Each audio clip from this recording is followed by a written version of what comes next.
Well, how do YouTube? SpeakFan757-665-6226 here with another Blu-ray unboxing video. I've got two films that I would like to unbox for you guys. And I did go just to... I've been watching a lot of people's DVD Blu-ray edition videos, unboxing videos, and I never really realized how much stuff could be found at the dollar store. And not just any old stuff, you know, just like interesting films. So I actually went to my local Dollar General and picked up quite a few things for a decent price, and I'll be showing that off in another video. Okay? But I placed an order with Amazon earlier this week. I just received said order. It's pretty cool stuff. I got a couple Blu-rays, and not that you're all interested, but I'll show you anyway. The Black Bat Omnibus pulp novels from the 30s and 30s. I don't think they were into the 40s. It's a collection. And also a collection of Black Mask short stories written by Frederick Neville. Street Wolf. I'm glad these things are finally coming back into some sort of vogue reading, because it's just great stuff. I love it. Can't get enough of it. Anyway, the first film I'm going to unbox today. This is a film that I saw in high school? Maybe I was in middle school when I saw it in the theater. It was a collaboration between two personalities that previously had worked very well, and so they tried it again, and personally I think it's a wonderful collaboration. I think it's a wonderful film, but it didn't do very well. And a home video release of this film has been very, very sparse, very uninteresting. We're talking VHS release, you know, just a standard VHS. And the DVD, it was only a pan and scan DVD, which I bought, and I still have. Oh, my eBay thing is almost ending. Anyway, it's really not gotten the respect I think it deserves, and thankfully the good folks at Scream Factory, part of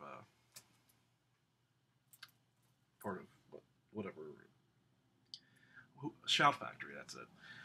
They decided to release this earlier last month, and I got it, and I'm happy about it. It's got some awesome special features. It is, sorry for the glare, hang on, I got a better idea. Let me just close this window. Sorry, folks. That helps not much. Anyway, it's The Dark Half by Scream Factory. The collaboration, of course, is between Stephen King and George A. Romero. There's the cool special features. It's got a commentary track, documentary, and all sorts of interesting little chestnuts for you. Great film. If you've not seen it, this is a good chance for you to see it. So I'm all excited to unbox this. So, got this. Let us get right to it. I've only got one other release from Scream Factory. It was the Vincent Price Volume 1 collection, which I liked very much. And I know that they've got a second one out, but I haven't bought that yet. I will one day, maybe when it comes down in price a little bit. But The Dark Half is based on a novel by Stephen King about a kind of like a dual personality. What if someone's dual personality? What if someone's the dark half? Get it? It's hard to describe, but it's very enjoyable. And the name of the main character, Richard Stark, or the dark part of Timothy Hutton's character, is named George Stark, and was named after Richard Stark, who wrote the Parker novels in the 60s, 70s, and 80s. So, let us open this up and take a gander. Oh, very nice. here's the DVD or the Blu-ray, the dark half, using the original OG poster art. I like that. And just set that aside very carefully there. And the interior, they actually have some art there as well. I'll see if you can check that out. Timothy Hutton's character. There's a sheriff. Let's see if you can see that. Not very well. The birds, the sparrows are flying again. If you've seen the film, then you know what that means. So, anyway, looking forward to this very much, checking this out. There are very good reasons to be afraid of the dark half.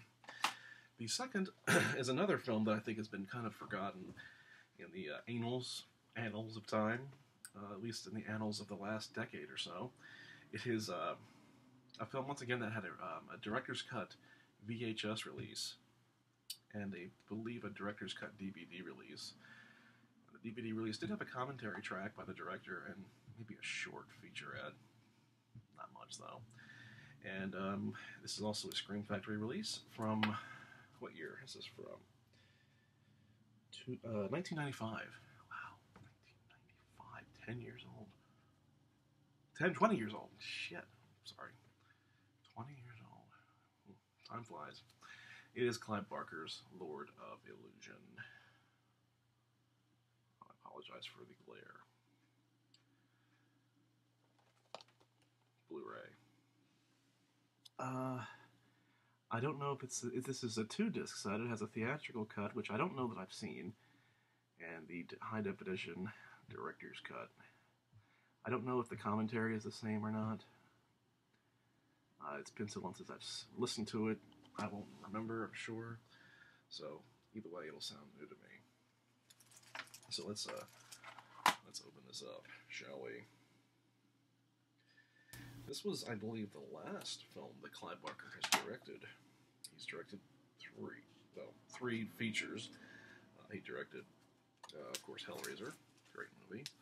He directed Nightbreed, which I know that Scream Factory just released in a really limited edition set, plus the theatrical and the director's cut, which I know a lot of people were clamoring to see. I never really liked the film, though, I'll be honest with you. But anyway, here's the slipcase. Nobody's ever gotten back to me about the slipcase. Why do people like to collect these slipcases? I am OCD, and quite frankly, when it doesn't line up on my shelf, it kind of bugs me. So, anyway, the cover art is the same, and I'm not in love with the cover art, I'll be honest with you. That's just a repeat of the slipcover. I'm not in love with this cover art. I don't know, it just has... I mean, it's obviously very well drawn and inked and colored, but it just does not really feel like it doesn't really give off the mood, the atmosphere that I think the film deserves. So, anyway, the film deserves. What I mean to say is, the film, it doesn't give off the atmosphere that I think the film has. But here is the 2 discs, both Blu-ray, the director's cut and the theatrical cut. I may watch the theatrical cut first, because I've seen the director's cut several times.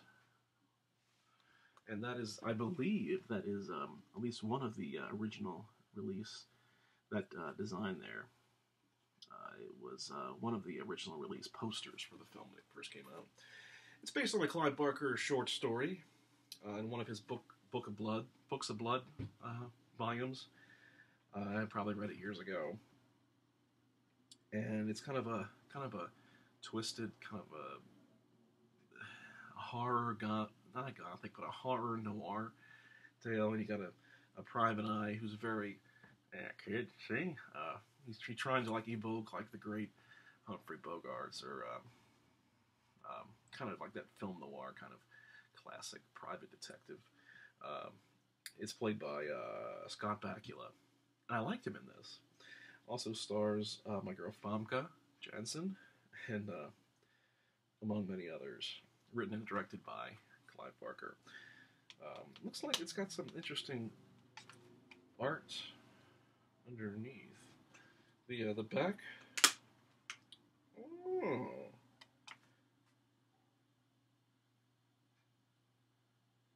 I did not know this. If you don't like the front cover art, you can flip the Blu-ray around and use the alternate, which I believe was another version from the poster, the original theatrical poster, and a different photo on the back. I'll show it to you. Pretty interesting. I had the soundtrack to this, and this was on the cover of the soundtrack. I always liked that image. I'm pleasantly surprised about that, because I was just bitching about how much I did not like that cover. I think that's serendipitous. One might say it was providential. I never did show you the spine of the dark half, so I'll show that to you now. I kind of lied to you. I did get one other Blu-ray, but I'll flash it. I'm a little embarrassed to say that I like this show, and only a few people know this. I'm admitting this on YouTube because nobody else that I know of is going to see this. But I've liked this show ever since I was a kid. I own the entire series on DVD, and they've been releasing it little by little on Blu-ray. And for $17 for the third season, it's not a bad deal for Blu-ray. It is.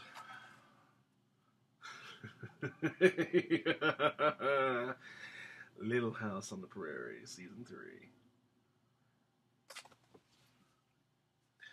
There's something to be said about traditional, sort of, I say traditional, sort of core values, stuff that I certainly grew up with, things that are becoming sort of challenged these days by political correctness and whatnot.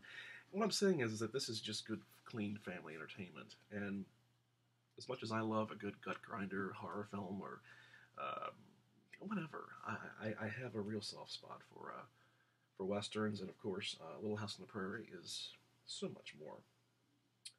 Here's the back slip cover. And the first two volumes are actually really good. I was a little hesitant to buy the first volume 1, season 1, because I wasn't sure if they were going to be able to clean it up very well, because the DVDs look like, they look horrible. Horrible! So, but surprisingly, they've done a really good job of remastering these episodes and cleaning them up and making them look just pristine.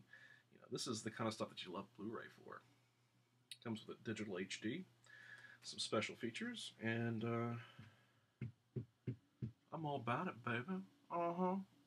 So, anyway, I didn't even mean to talk about that. Certainly, I'm not going to publicize that this is on the video, but that's my Blu-ray and book shipment today. Probably spent more than I should. My wife won't see this probably, so I'm not really worried what she says about it. We'll just keep this between us, you and me. Okay. Thank you very much for watching. Comment if you'd like, and of course you could subscribe and comment and like the video.